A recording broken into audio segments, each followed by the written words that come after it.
The Sign of the Blood Red Ink, a detective mystery. Dear friends, we are so glad to welcome you once again, and we are absolutely delighted to have your company this evening.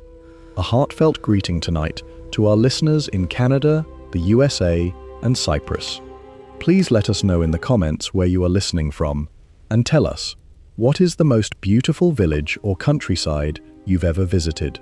Settle in, get comfortable, and now, let the story unfold. Chapter 1.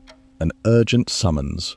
The fog that settled over London that October evening had a strange density to it, thick as wool and touched with the acrid smell of coal smoke, so that the gas lamps along Baker Street seemed less to illuminate the street than to bruise the darkness with small, defeated circles of yellow.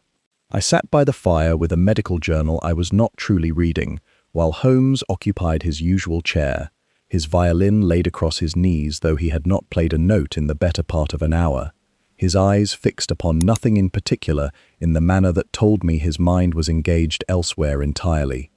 "You will want your coat within the quarter hour, Watson," he said at last, without turning his head.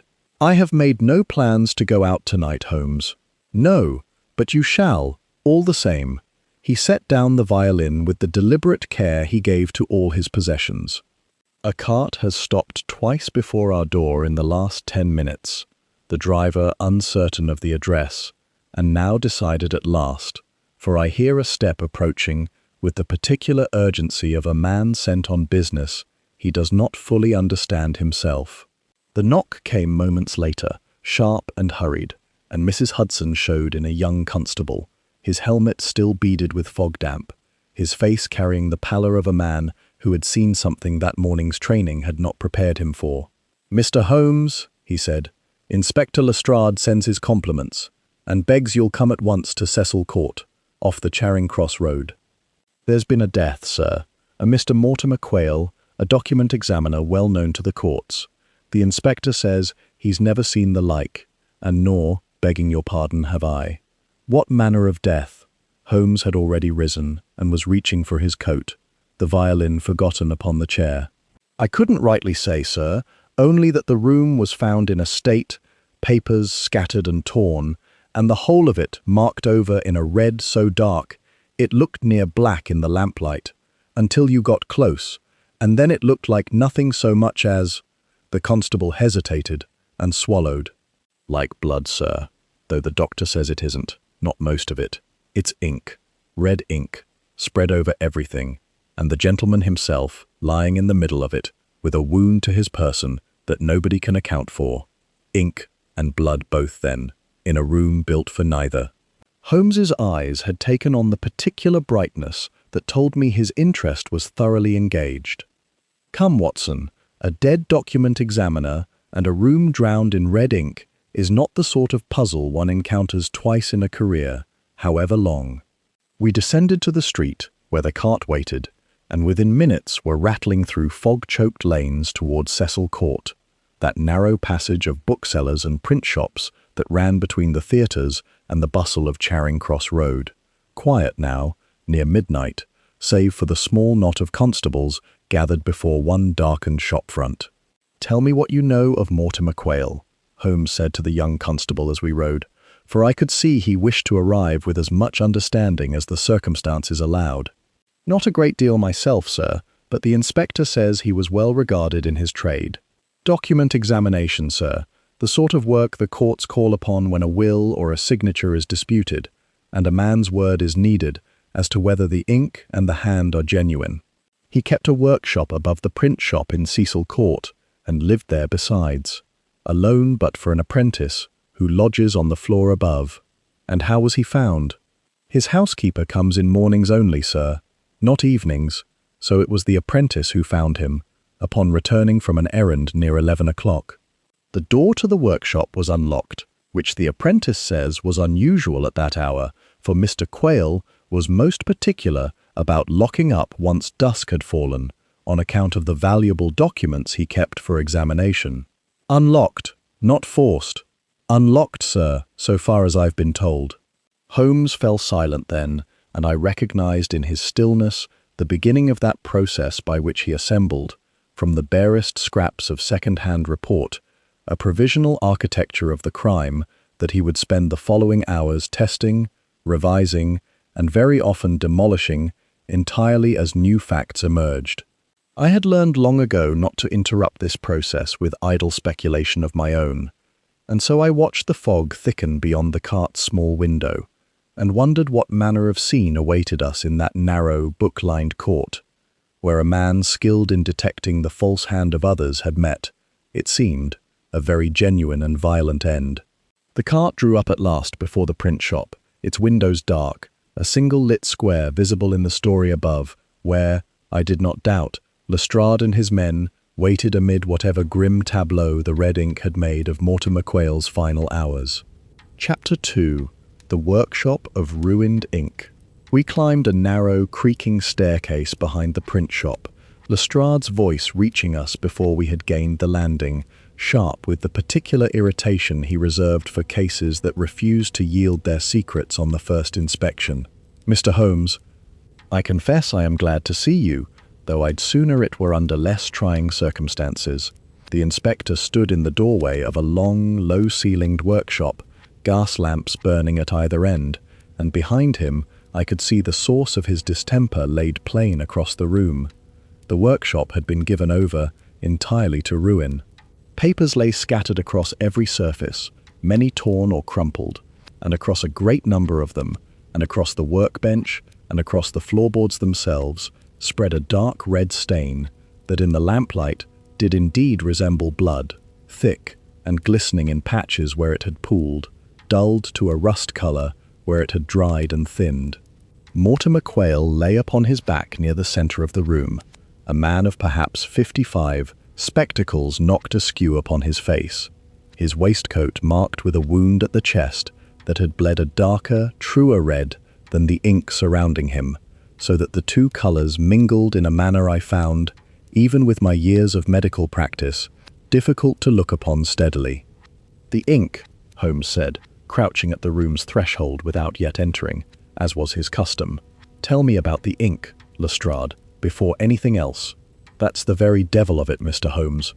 There must be near a gallon of the stuff spread about this room, and yet I can find no vessel large enough to have held it. A single small pot lies overturned upon the desk, holding perhaps 2 ounces at most when full. It cannot account for a 10th part of what covers this floor." Holmes's eyes moved slowly across the room, and I saw him marking the pattern of the stain with the same care he had given the blood stain in the Ashdown study some months before, though here the pattern was infinitely more chaotic, spread in arcs and pools that seemed to defy any simple explanation. "The ink was thrown, Lestrade, not spilled. Observe the arc of that stain upon the far wall. It rises from waist height to well above a man's head, in a sweep that no overturned vessel could produce. Someone flung this ink about the room with considerable force and, I think, considerable purpose, for the pattern is too deliberate to be the product of a struggle alone." "Deliberate how, Mr. Holmes?" "That I cannot yet say, but a man does not accidentally paint an entire workshop in red ink while defending his life. This was done either before the killing, as some manner of preparation, or after, as some manner of statement." Holmes rose at last, and stepped carefully into the room, keeping to the narrow margins where the stain had not reached. He knelt beside the body, examining the wound with his lens. A single thrust, Watson, angled upward beneath the ribs, delivered by someone standing very close, closer than an ordinary struggle would produce, almost as though the blow came from an embrace rather than an attack. He looked up. "What does the police surgeon say as to the time of death?" "Between 9 and 10 this evening, as near as he can judge," Lestrade said, "though he's a cautious man and won't commit further than that." Holmes turned his attention next to the papers scattered about the body, lifting several with great delicacy, for many were torn and stained beyond easy handling. "These are legal documents, Watson. Wills, deeds, letters of authentication, the ordinary stock in trade of a man who examines handwriting for the courts. Several bear Quayle's own annotations in the margins, comparing one specimen of a signature against another. He held one sheet to the light.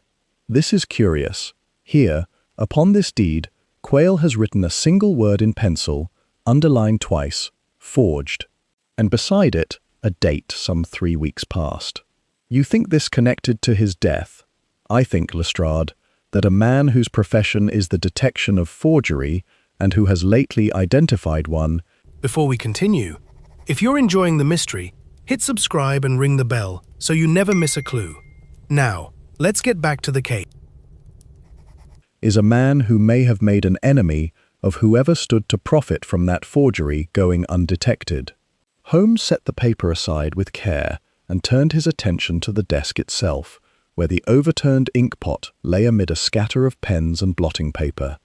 He lifted the small pot and studied its interior, then touched a fingertip to its rim and raised it to his nose. This is not ordinary writing ink, Lestrade. There is a mineral sharpness to the scent, and a viscosity to what remains that no common iron gall ink possesses. This was prepared for some particular purpose, and I should like very much to know what that purpose was, before we speculate further as to how a mere 2 ounces of it came to cover an entire room. He straightened, surveying the chaos once more with the slow, comprehensive gaze I had come to recognize as the true beginning of his investigation, whatever preliminary observations had preceded it. Watson, I think we have before us a puzzle with 2 distinct questions tangled together as one.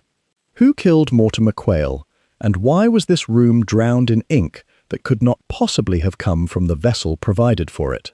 I suspect, though I cannot yet prove it, that the answer to the second question will supply the answer to the first. Chapter 3. Household of Secrets. Lestrade had the household assembled in the print shop below, a cramped, ink-scented room lined with cases of type and stacks of blank paper awaiting binding, lit poorly by a single lamp that threw long shadows across the anxious faces gathered there. The apprentice who had found the body, a thin youth of perhaps 19 named Thomas Ray, stood nearest the stairs, his hands raw and stained with the ordinary black ink of his trade, his eyes red-rimmed from what I took to be genuine shock. Beside him sat the housekeeper, a stout, practical woman named Mrs. Endicott, who came only mornings and had not been present that evening. And apart from the others, seated in the shop's single good chair, with the studied composure of a man determined not to appear rattled, was a visitor who had arrived, Lestrade informed us, not an hour before our own arrival, upon hearing the news, a fellow calligrapher and rival examiner named Julius Kestrel. Mr. Ray, Holmes began, seating himself upon a stool near the youth, his manner gentler than I had seen him employ with Price or Grimwade in the Ashdown case. You found your master at 11 o'clock. Where had you been before that hour? Delivering a parcel of documents to a solicitor's office near Lincoln's Inn, sir, on Mr. Quayle's instruction. I left near 8, and the errand took longer than expected, for the solicitor kept me waiting the better part of 2 hours before he would receive the parcel and sign for it. Can the solicitor confirm this? He can, sir, and gladly, for I dare say he felt poorly about the delay himself.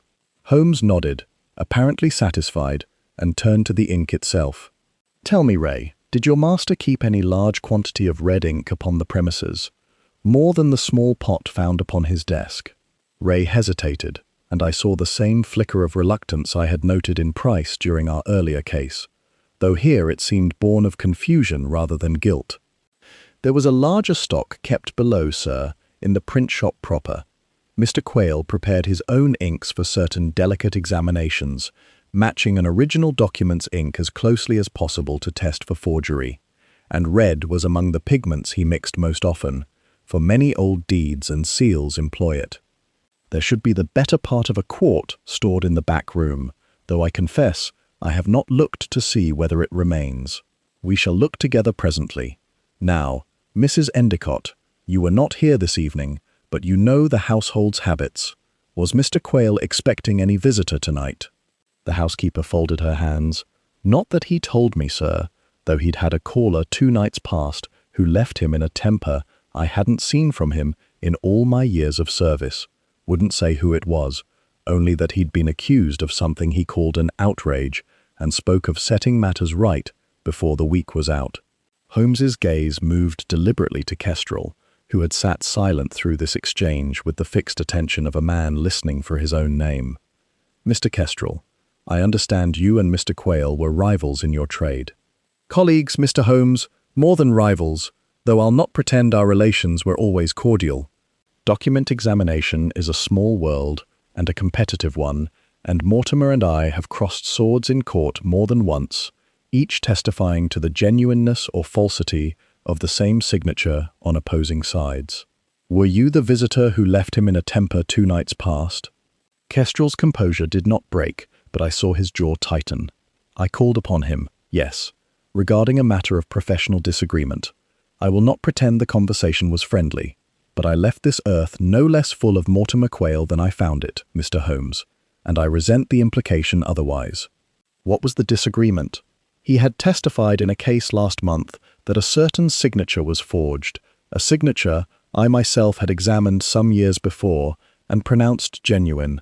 His testimony cast doubt not merely upon that single document, Mr. Holmes, but upon my judgment generally, and upon cases I had settled years prior.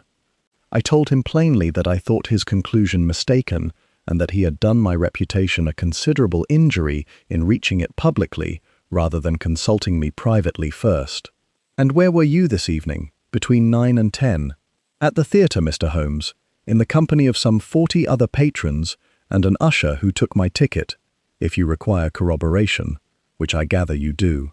Holmes thanked him with a courtesy that gave away nothing of his private conclusions, and rose at last, gesturing that Ray should lead him to the store of ink below. As we descended toward the print shop's back room, Holmes spoke low, for my ears alone. "We have, Watson, a household of small tensions, and one large one. A rival humiliated in open court, an apprentice with an alibi that wants confirming, and a housekeeper's report of a visitor, 2 nights past, who may or may not be the same man, now sitting so composedly above us. But none of this yet explains the ink, and until it does, I do not think we have begun to understand this case at all. Chapter 4.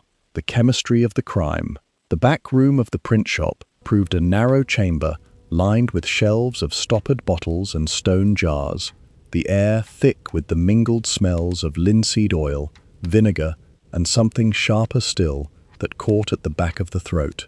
Ray led us to a shelf near the rear wall where a large stone jar stood, its lid askew, and upon lifting it, Holmes found it empty, save for a thin residue clinging to the interior.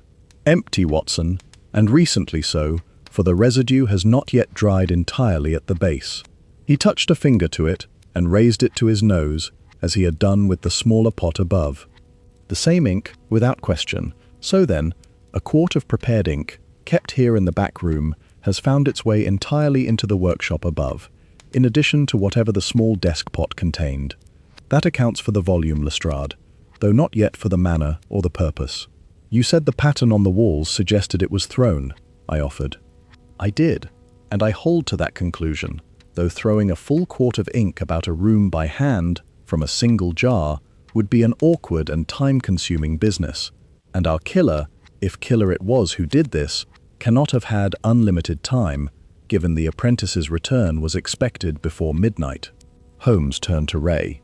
Was there any manner of vessel with a spout or a brush suited to distributing ink broadly, for marbling paper perhaps, or for some other trade purpose? "There was a wide brush Mr. Quayle used for applying wash to large documents, sir, kept just there." Ray pointed to an empty hook upon the wall. "It is not in its place." "Then we have our instrument." Holmes's eyes had brightened with the particular satisfaction he took in a fact falling neatly into place. A wide brush dipped repeatedly into a full jar of ink and swept across walls and papers and floor with considerable vigor, a task that might be accomplished in a few minutes by a determined hand, and would produce precisely the arcing, uneven pattern we observed above. We returned to the workshop, and Holmes settled himself before the scattered papers with the air of a scholar preparing a lecture, which in a sense he was, for he began at once to explain to me, and by extension to Lestrade, who listened with the particular impatience of a practical man forced to endure theory before he can act upon fact, the science underlying his observations. You will have heard, Watson, of the various methods now employed upon the continent, and increasingly in our own courts, for the examination of questioned documents. Chemical analysis of ink is chief among them, for no two inks, however similar in color to the naked eye, are perfectly identical in composition. Iron gall ink, the common variety used for most correspondence, oxidizes over time, darkening from a pale gray blue to a deep black as it ages upon the page, a property that allows an examiner to estimate, within reasonable bounds, how long ago a document was written, and thereby to detect a forgery that claims an age its ink does not possess. And the red ink here? Red inks of the finer sort are generally prepared from cinnabar or from cochineal, each possessing its own chemical signature under proper analysis. This ink, judging by its sharp mineral scent and its unusual viscosity, I believe to contain a substantial proportion of red lead or minium mixed with a binding agent I cannot yet identify without laboratory equipment I do not have at hand.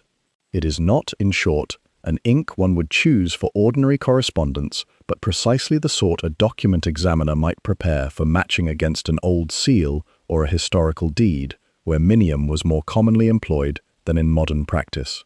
You believe Quayle prepared this ink for his work, then, and someone else made use of the store for a purpose entirely apart from that intended? I believe exactly that, Lestrade. Consider the psychology of it. A man does not spontaneously seize a document examiner's ink and paint a room with it, unless the ink itself carries some significance to him, unless, perhaps, the very substance of red ink upon papers of examination represents something he wishes, consciously or not, to obliterate or to punish. Quayle's trade was the detection of false documents, the marking of forgery, often in red ink himself, I should imagine, for correction and annotation. To drown his workshop in that same substance is not merely violence, Watson.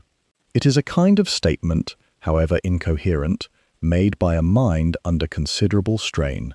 "A madman, then?" Lestrade asked, though I heard in his voice more hope than conviction, for a madman's crime, however horrible, is at least simply solved once the madman is found.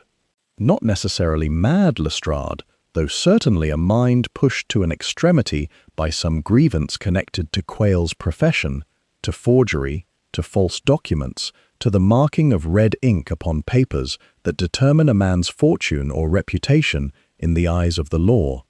I think, Watson, that we must look very closely indeed at every document in this room bearing Quayle's red annotations, for I believe the motive for this murder lies not in some external grievance we have yet to uncover, but in the very papers scattered at our feet, waiting to be read correctly. He knelt once more amid the ruined documents, lifting each with the delicate care of a man handling something both fragile and vital, and began the long, patient work of separating the merely stained from the truly significant, while Lestrade fidgeted at the door, and I settled myself to observe, as I had so many times before, the workings of a mind that found in chaos nothing more than order not yet perceived. Chapter 5. The Forger's Ledger. It was well past 2 in the morning before Holmes's patient sorting of the ruined papers yielded its first true fruit, and I confess, my own eyes had grown heavy with the lateness of the hour, though Holmes himself showed no sign of fatigue, his attention only sharpening as the pile of significant documents beside him grew. "Watson, come and look at this." I roused myself and crossed to where he knelt, and he held up a bound ledger, its cover stained but its pages, protected by the binding, largely legible still.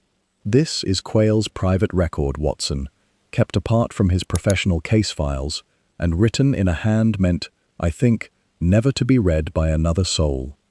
Observe the entries." I bent to read where he pointed.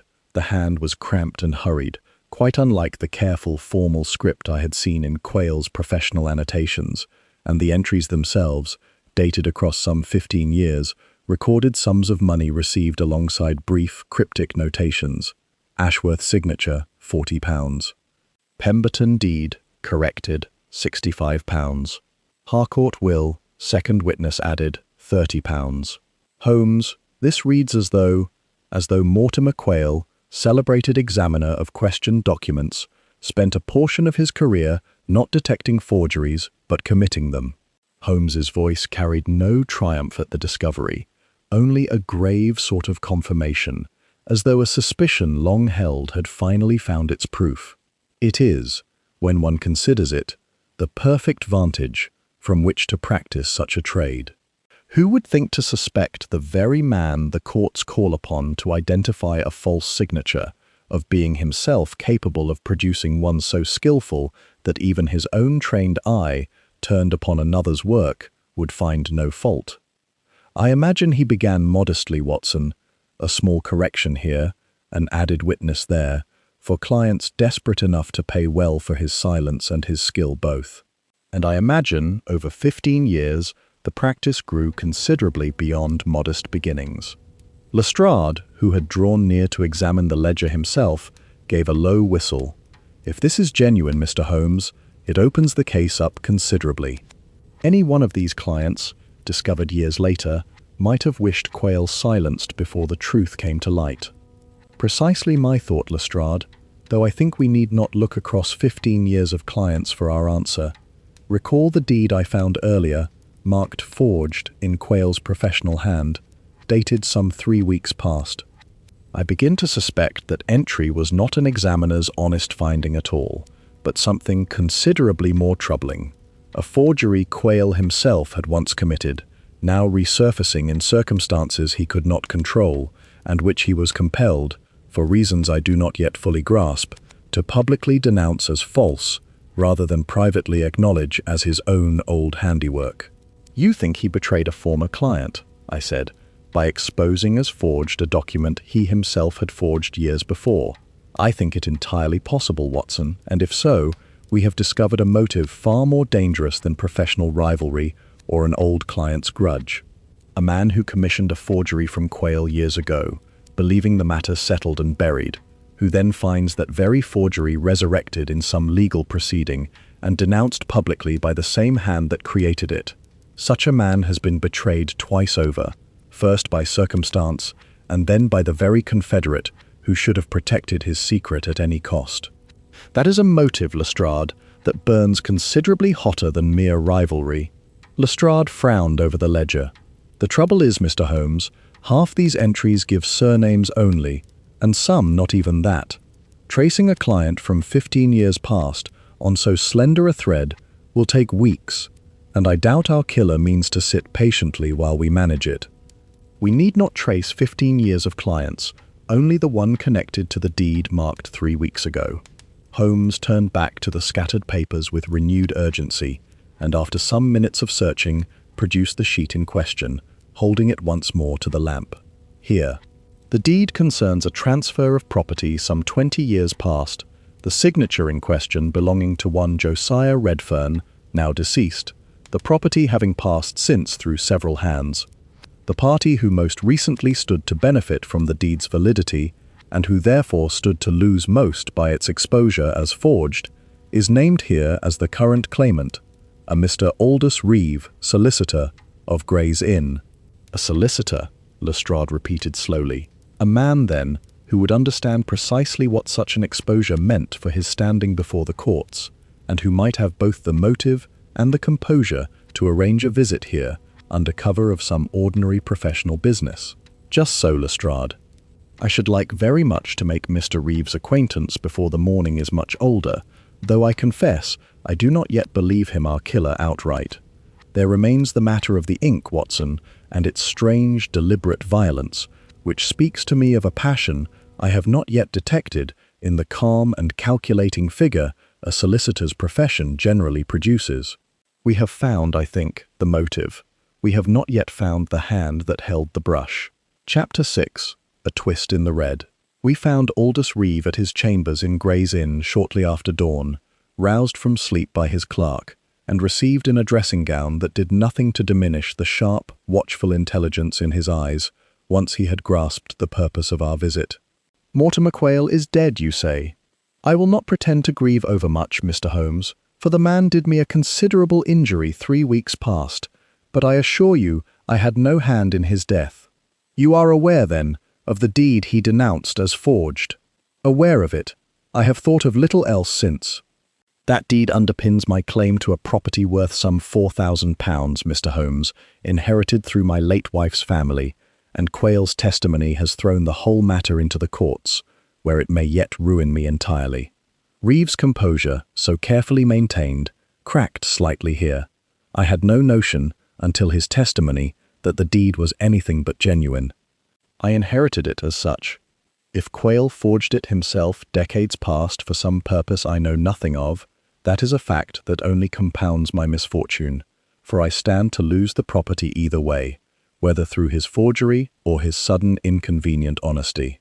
Holmes studied him closely. Where were you last evening, between 9 and 10? At my club, dining with 2 colleagues, both of whom will vouch for me readily, for we did not part until well past 11. He gave the names without hesitation, and something in his manner, the easy confidence of a man who knows his account will hold, told me Holmes believed him even before the alibi could be confirmed. We left Reeves' chambers, and Holmes was unusually quiet as we walked toward the corner in search of a cab, his brow furrowed in the particular manner that told me some previously settled conclusion had come suddenly loose. "Holmes, you look troubled." "I am troubled, Watson, because I have just realized I have been reading this case backward from the start." He stopped walking entirely, oblivious to the morning traffic beginning to stir around us. I assumed the forged deed was the motive, and Reeve, or some client like him, the killer, driven to violence by exposure and ruin. But consider, Watson, if Reeve is telling the truth, and I believe he is, then he did not know the deed was forged until Quayle's own testimony revealed it. He has no reason to have visited Quayle in fury 3 weeks past, for the temper Mrs. Endicott described belonged to a visitor who came before the testimony was given publicly, not after. Then who was that visitor? That is precisely the question I failed to ask correctly. We assumed the angry visitor and the forged deed were connected because both surfaced in our investigation at roughly the same time, but I have found no evidence linking them beyond my own hasty assumption. Let us return to Cecil Court, Watson, and ask Mrs. Endicott a rather more careful question than I put to her last night. We found the housekeeper at the workshop, engaged in the grim business of helping Lestrade's men catalogue the ruined documents, and Holmes drew her aside with a gentleness that belied the urgency I knew he felt. "Mrs. Endicott, when you spoke of the visitor who left Mr. Quayle in a temper, you said he spoke of an outrage and of setting matters right. Did he give any indication of what the outrage concerned?" She considered this, her brow furrowed with the effort of recollection. "He said something of ink, sir, now that I think on it more carefully, though I paid it little mind at the time, thinking it some manner of trade grievance between the two of them." "Between the two of them? You mean the visitor and Mr. Quayle were known to each other, and their business involved ink specifically?" "I believe so, sir, though I could not say the visitor's name. He was known to the household, however, for he had called before, some months past, and Mr. Quayle received him then civilly enough." "Can you describe him?" "A gentleman of middle years, sir, well-dressed but with ink-stained fingers such as a man of the printing trade might have, and I recall now he wore, upon his watch-chain, an unusual fob, a small red stone, I believe, or glass, made to resemble one." Holmes went very still. "Watson, do you recall the gentleman who arrived at the scene last night, shortly before our own arrival, and who identified himself as a rival examiner? Kestrel, whose alibi placed him at the theatre, an alibi we have not yet troubled to confirm, and whose composure before us last night, I now begin to suspect, was rather more practiced than genuine." Holmes turned back to Mrs. Endicott. "I believe I have seen that same fob, or one very like it, upon a gentleman's watch-chain within the last 12 hours, Mrs. Endicott, and if I am right, the whole shape of this case has just turned entirely upon its head." Chapter 7. Holmes alone. Holmes asked to be left alone in the workshop for the better part of an hour, a request I had learned by now not to resist, and I withdrew to the print shop below, where Lestrade had established a sort of temporary headquarters amid the cases of type, sending constables out to verify Kestrel's theatre alibi and to make discreet inquiries as to the nature of his professional dealings with quail over the years. The morning had turned grey and heavy, a fine rain beginning to fall against the shop's small windows, and I found myself listening, as I waited, to the small sounds of the building settling around us. A floorboard creaking overhead where Holmes moved, the distant clatter of a dray cart in the street, the steady drip of rainwater from a gutter just outside. It was a far cry from the howling fog of the Ashdown case, but the oppressive quality of waiting was the same, that peculiar tension of knowing a solution was near at hand, yet remaining just beyond my own grasp. "He's a queer one, your friend," Lestrade said, settling into a chair across from me, with the air of a man glad of company, while his own men were occupied elsewhere. "Shuts himself up with a dead man's papers for an hour at a stretch, and comes out the other side knowing things no mortal ought to be able to deduce from a torn scrap and a stained floorboard. It is his method, Lestrade. He would tell you himself, there is nothing mystical in it, only patience, and the willingness to look where other men have already stopped looking. Patience I have in some measure myself, Doctor, though I confess this ink business has tried it sorely. A rival examiner, humiliated in court a month past, an old forgery comes suddenly to light, a fob with a red stone that may mean everything or nothing at all. I begin to feel we are chasing shadows rather than a man." I could offer him little comfort, for I felt the same uncertainty myself, though I had learned across our years of association that Holmes's silences, however trying to endure, generally preceded his clearest conclusions rather than his most confused ones.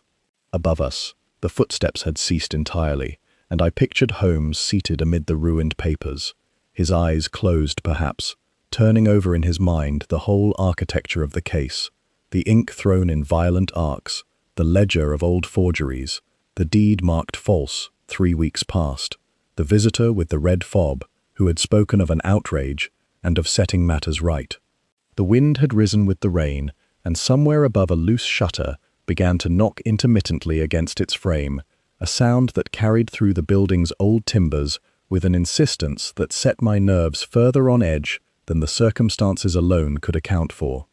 I found myself thinking as I waited of Mortimer Quayle himself, a man who had spent a public career detecting the false hand of others while privately, it seemed, practicing that same falsity for profit, a man whose final act, whatever had provoked it, involved drowning his own workshop in the very substance that had marked, throughout his career, the discovery of a lie. It was nearly noon when Holmes finally descended, and I saw at once in his bearing that the hour of solitude had brought him to some settled conclusion, though his expression carried none of the bright triumph I associated with a puzzle fully solved. Instead, there was a weariness in his face I had rarely seen, the particular fatigue of a man who has understood something he would rather not have understood. "Lestrade, Watson, I believe I know now what happened in that workshop, and why, though I confess, the why of it grieves me rather more than the mechanics." "You'll name the killer, then?" Lestrade asked, rising eagerly.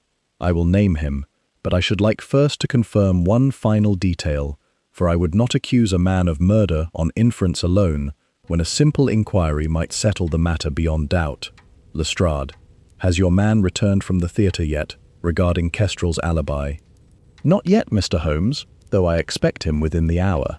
"Then we shall wait that hour, however impatiently, for I think when his report arrives, it will either confirm or entirely demolish the theory I have constructed, and I would rather know which before I set the final trap in motion."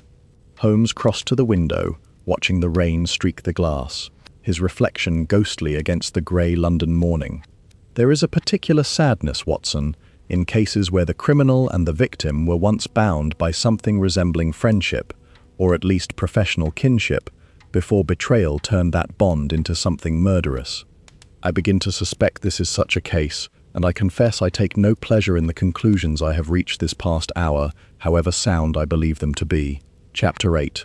The Trap, in crimson. The constable's report arrived shortly past 1, and I saw from Holmes's expression as he read it that whatever he had feared confirmed had indeed been confirmed, though not perhaps in the manner Lestrade had anticipated. "Well, Mr. Holmes, does the alibi hold, or does it not?" "It holds, Lestrade, in a manner of speaking. Kestrel did indeed attend the theatre last evening, and an usher confirms taking his ticket at 7:30.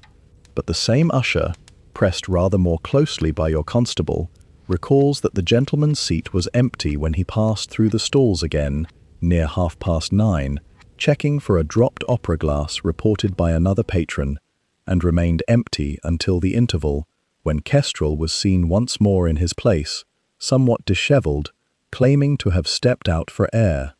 "Time enough to come here, commit the murder, and return," Lestrade said grimly. "Time enough, certainly, for Cecil Court lies not 20 minutes from the theatre by a swift cab, and the murder itself, once one understands its true nature, required rather less time than we first supposed." Holmes rose. "I think, Lestrade, we shall invite Mr. Kestrel to join us here once more, and I should like Mrs. Endicott present as well, for I believe she holds, without knowing it, the final piece that will make my case complete." Kestrel arrived within the hour, summoned by a constable, with a message that Holmes required his assistance in a small matter of identification. A pretext, I suspected, was calculated to bring him without alarm. He entered the workshop with the same composed bearing he had shown the previous night, though I saw his eyes move, however briefly, to the stained walls and floor, and something in that glance, a flicker of what might have been satisfaction, quickly suppressed, confirmed for me, before Holmes had spoken a single word, that we stood at last in the presence of Mortimer Quayle's killer. "Mr. Kestrel," Holmes began, "I wonder if you would examine this ledger for me and tell me whether you recognize the hand." He held out Quayle's private record of forgeries, and Kestrel took it with a steadiness I found, given what I now understood, genuinely remarkable. He studied the entries for a long moment, his composure holding, though a muscle worked faintly at his jaw. "This is Quayle's hand, certainly. What of it, Mr. Holmes? You recognize the entries as well, I think, for I believe your own name appears among them, some 8 years past, under a somewhat altered spelling that would escape a casual glance." Holmes's voice remained level, almost gentle. "You commissioned a forgery from Quayle yourself, Mr. Kestrel, a signature upon a document whose authenticity you yourself later testified to under oath, in a case that established your reputation as an examiner of unimpeachable judgment. And 3 weeks ago, in the Redfern matter, Quayle's public testimony that a different document was forged came uncomfortably close to exposing the method by which such forgeries might be detected, a method that would, upon closer application, have revealed your own testimony of 8 years past to be built upon a lie you yourself had commissioned." Kestrel set down the ledger very carefully. "You cannot prove any of this, Mr. Holmes." "I can prove a great deal, Mr. Kestrel, beginning with the fob upon your watch chain, which Mrs. Endicott here recognized as belonging to a visitor who called upon Mr. Quayle some months past, and again, 2 nights before his death, in a temper she attributed, mistakenly, to a trade grievance. I can prove your alibi for last evening holds a gap of precisely the duration required to travel here, commit the murder, and return to your seat before the interval. And I believe, though I cannot yet prove it beyond doubt, that when your rooms are searched, traces of the same red ink that drowns this workshop will be found upon a coat you have not yet had opportunity to properly clean." Kestrel's composure broke at last, not into violence, but into something more desolate, a kind of collapse, as though the effort of maintaining his calm had finally exceeded what remained of his strength. "He was going to destroy me, Mr. Holmes. Not directly. He never intended to expose me by name, I think, for that would have exposed his own hand in the forgery besides. But the method, once made public in the Redfern case, would have been applied eventually to every disputed signature I had ever certified, mine included, and I could not simply wait for that ruin to arrive at its own pace. So you came to reason with him, and reason failed." He laughed at me, Mr. Holmes, when I begged him to suppress his findings in the Redfern matter, or at least to delay them until I had secured my own position elsewhere. He said the law was the law, and his conscience required honesty now, whatever crimes his younger self had committed for money. His conscience. Kestrel's voice had grown bitter, as though a man may simply purchase absolution for 15 years of fraud by confessing to a single case that happened, conveniently, to threaten someone else's ruin rather than his own comfortable retirement. And the ink? Kestrel was silent a long moment. I do not fully know how to explain it, Mr. Holmes, except to say that when it was done, when I looked at what I had done, I could not bear the sight of his ordinary, tidy workshop, all his careful annotations in red, marking other men's lies while concealing his own so completely. I found the brush and the jar, and I do not remember deciding to use them, only that I could not stop until the whole room bore some outward mark of the falseness that had lived inside it, unseen, for 15 years. Lestrade stepped forward at last, and the constables with him, and Kestrel offered no resistance as the charge was formally read, his eyes fixed upon nothing in particular, the same fixed, hollow stare I had seen in Colonel Farrington's room some months before, though here it belonged not to an innocent man wrongly suspected, but to a guilty one finally unburdened of a secret too heavy to carry further. Chapter 9. The Last Mark in Red. The rain had ceased by the time Julius Kestrel was led away from Cecil Court, though the streets remained dark and shining beneath the gas lamps, and a thin mist had begun to gather once more in the hollows between the buildings. For several minutes after the constables had taken him downstairs, none of us spoke. The workshop, which only an hour before had seemed almost to breathe with violence, had fallen strangely quiet. The red ink remained upon the walls, upon the floorboards, across the torn papers and the overturned furniture. Yet now that we knew its meaning, it seemed less mysterious than it had before. It was no longer merely a scene of murder, it was a confession. Lestrade was the first to break the silence. "I'll grant you this, Holmes," he said, rubbing his forehead wearily. "I have seen men kill for money, for jealousy, for revenge, and for fear of the law. But I have never seen a man kill another and then paint his whole room red because he could not bear what the place represented." Holmes stood beside the desk, examining the little overturned inkpot for what must have been the 10th time. "Human beings are rarely governed by a single motive, Lestrade. Kestrel wanted to preserve his reputation, certainly. He feared exposure, but fear alone did not produce that room. What did?" Holmes looked toward the walls. "Shame." The word seemed to settle over the workshop. "Shame?" I asked. "Yes, Watson. Fear makes a man conceal. Anger makes him destroy. But shame has a peculiar habit of making a man wish to mark the world with the very thing he cannot bear to see within himself." Lestrade frowned. "I don't follow." "Then consider what Kestrel told us. He did not merely kill Quayle and flee, he remained behind. He took the brush. He dipped it into the red ink and covered the room with it. Why? To make the scene look like madness? Perhaps, but that explanation is insufficient. A clever murderer wishing to confuse the police would have created disorder with greater economy. Kestrel instead created a symbol." Holmes walked slowly toward the wall and touched one of the long red arcs with the tip of his walking stick. Everywhere he looked, he saw Quayle's red marks, the color in which falsehoods had been identified, corrected, condemned. Yet Quayle himself had spent 15 years living by falsehood. Kestrel could not reconcile the two images. "And so he covered everything," I said. "Exactly." Holmes turned to me. The room became, in his mind, an indictment, not merely of Mortimer Quayle, but of himself. I looked once more at the blood-red stains. It was a grim thought, but I could not deny its force.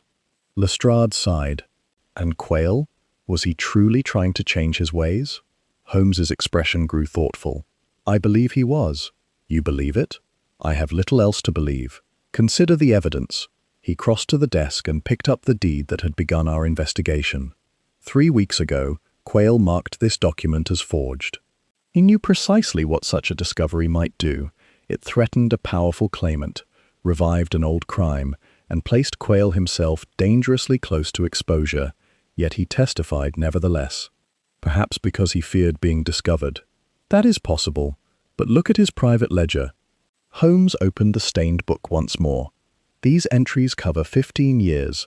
They show a man who began with small deceptions and gradually became trapped inside his own profession. Yet the later entries become fewer. Then, for several years, there is nothing. Lestrade leaned closer. I hadn't noticed that. Because you were looking for names, I was looking for absence. Holmes turned several pages. The final recorded forgery is nearly 6 years old. After that, nothing. So he had stopped. That is my conclusion. But why? Holmes closed the ledger. Perhaps age, perhaps conscience, perhaps fear. Or perhaps he finally understood the inevitable truth of such a life. Once a man begins manufacturing lies for money, he must eventually spend more and more of his life protecting them. I thought of the dead man lying beneath the red stains. Then the Redfern matter was his attempt to undo the past? Not entirely. He could not undo 15 years, but he could refuse to add another lie. Holmes looked toward the doorway through which Kestrel had disappeared, and that was enough to make him dangerous to a man who had built his entire reputation upon one of those old lies. For a moment, neither Lestrade nor I spoke. Then the inspector cleared his throat. There is one thing I still don't understand, Holmes. If Kestrel intended to kill him, why did he come here openly as soon as he heard of Quayle's death? Holmes smiled faintly. Because he understood the psychology of suspicion. Lestrade stared at him. A murderer who arrives at the scene. Precisely. He wished to be seen. His presence among the investigators was intended to create the impression that he had nothing to hide.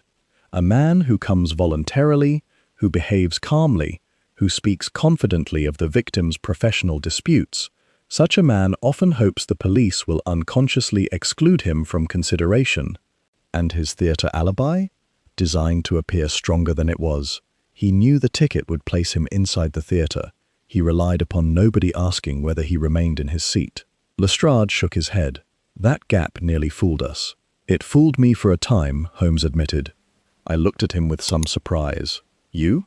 Certainly, Watson. The best investigator is not the man who never makes an error. He is the man who notices when his error has begun to distort the facts. That remark pleased me more than I can easily say. It was one of those rare moments when Holmes spoke not as the great detective of Baker Street, but simply as a man conscious of his own fallibility. Outside, a carriage rolled slowly through Cecil Court. The sound seemed oddly peaceful. Holmes, I said, there remains one question. He raised an eyebrow. What became of the missing brush? He smiled. Ah, Watson, I was wondering when you would ask. He crossed to the corner of the workshop, where a stack of discarded packing paper had been placed beside the wall. Holmes lifted the top sheet. Beneath it lay the wide brush. Its handle was stained dark red, but there was something else. A small brass clasp had caught upon its bristles. Holmes held it toward the gaslight. It came from Kestrel's coat. Lestrade stared. So the ink upon his clothing and the brush itself are enough. Together with his confession, his false alibi, Mrs. Endicott's identification, the ledger, and the motive. Yes. Holmes replaced the brush. The case is complete. There was something final in his voice. The matter of Mortimer Quayle was finished. Yet as we prepared to leave, I found myself looking back once more at the workshop. A strange thought came to me. Holmes. Yes? Do you think Quayle deserved what happened to him? Holmes stopped at the door. No. His answer came without hesitation. But neither, he continued, was he innocent. He looked toward the ledger. That is the difficulty with men like Quayle. We prefer our dead to be one thing or the other, hero or villain, victim or criminal. But human beings are rarely so convenient. He drew on his gloves. Quayle committed crimes. Kestrel committed a greater one. The fact that the first man was guilty does not make the second man's act justice. I nodded. And the red ink? Holmes glanced back at the room for the final time. The red ink was never the mystery, Watson. I smiled. Wasn't it? No. It was the message. He opened the door. The mystery was discovering who had written it. We descended the stairs together. By the time we reached the street, the mist had thickened, and Cecil Court had almost disappeared into the darkness. Behind us, the workshop waited in silence, its walls still marked with the color that had seemed so inexplicable only hours before. I have often wondered since whether Mortimer Quayle, had he been granted another year of life, might truly have changed the course of his existence. Perhaps he would have confessed. Perhaps he would have spent the remainder of his days attempting to repair the damage he had done. Perhaps he would simply have carried his secret to the grave. We shall never know. But I do know this. A lie may survive for years. It may pass through courts, signatures, fortunes, and generations. It may even be protected by the very man whose profession is supposed to expose it. Yet sooner or later, some small mark appears. A hesitation, a missing page, an unfamiliar signature, a forgotten name, or, in the case of Mortimer Quayle, a single line of red ink. And once that mark is noticed, the truth has already begun its journey toward the light. Holmes walked beside me through the wet London streets, his hands tucked into his coat pockets, his face thoughtful beneath the brim of his hat. "Come, Watson," he said at last. "Let us go home." And so we did. Behind us, the lamps of Cecil Court faded into the mist. The case of the blood-red ink was closed.